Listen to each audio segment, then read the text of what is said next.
This is an analysis of the article Assessment Through Students' Eyes by Rick Stiggins.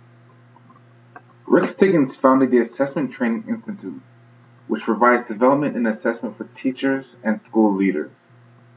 So this article goes over some of the changes that Rick hopes can be made in the school system. He believes that assessment for learning should be a tool which students should be able to use to celebrate successes. He believes that if students are always failing, they will eventually give up. So students who go through the younger years and are always either left behind, are failing a lot of tests, will come to a point where they just give up.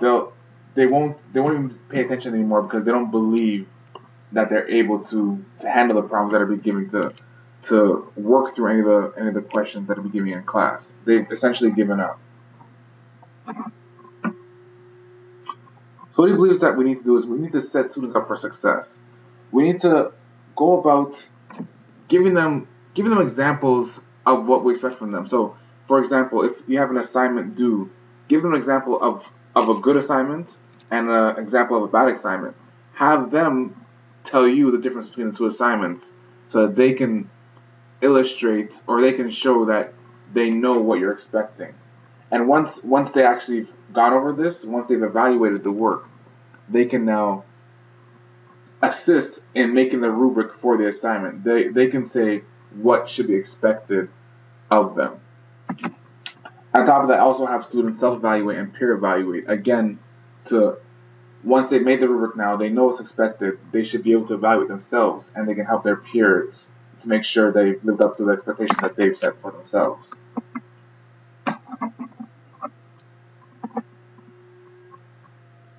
Also, help students turn failure into success.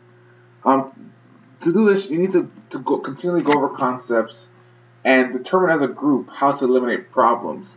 In the article, they talk about how a class had a test and a lot of them had problems with certain issues. So the teacher gave a worksheet which they were to fill out to determine themselves which questions they got wrong and why they got them wrong. Was it because they didn't understand the concept, or it was just a casual mistake which they shouldn't have made.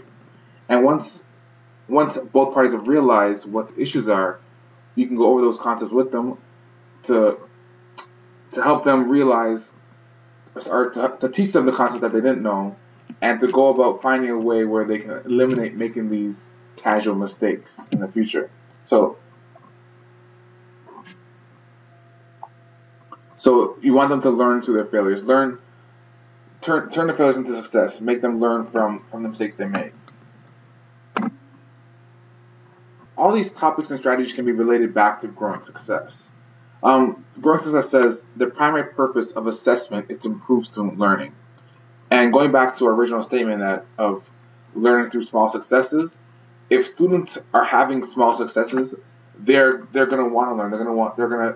They're going to endeavor to learn more because they'll feel like they can learn, that they understand that they're part of something.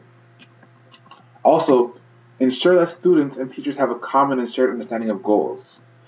Again, this is illustrated through getting collaboration with the students to make a rubric.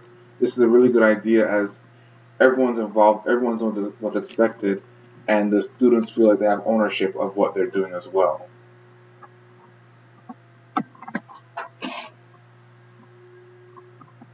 Assessment through students' eyes. I agree with a lot of the strategies that are put forth in this article. I believe it is very important that we let students have a lot of small successes so that they'll continue to be engaged and they'll continue to want to learn and to learn more. As well as the whole idea of getting the students involved, having them look at good works, bad works, and analyzing the difference between the two and getting them involved in making a rubric. I think this is a very good idea. I tried to use some of these concepts while I was in my grade 12 college physics class. What I did is each class, I would give the students a worksheet for them to complete. And it would be on concepts at which we had gone over the previous day. So pretty much, again, just giving them some small successes. It'll probably be anywhere from 3 to 5 questions, just something that they should be able to answer. And if not, I would circle the room and assist anyone who I would see was having issues, or if anyone that's put up their hand, I would assist them refresh the concept that we gone over the previous day. I think this was a really good idea, as again it gives the students a sense of accomplishment, a sense of understanding. What I hope to use when I become a teacher is the whole getting the students involved, having them become a part of creating the rubric, because I believe it makes them feel empowered, makes them feel like they're part of the process. It gives them ownership of the work that they do, and I believe having them help create the rubric for their assignments will make them want to do better on it, knowing that they were part of the process, that they were a key factor in actually making the requirements.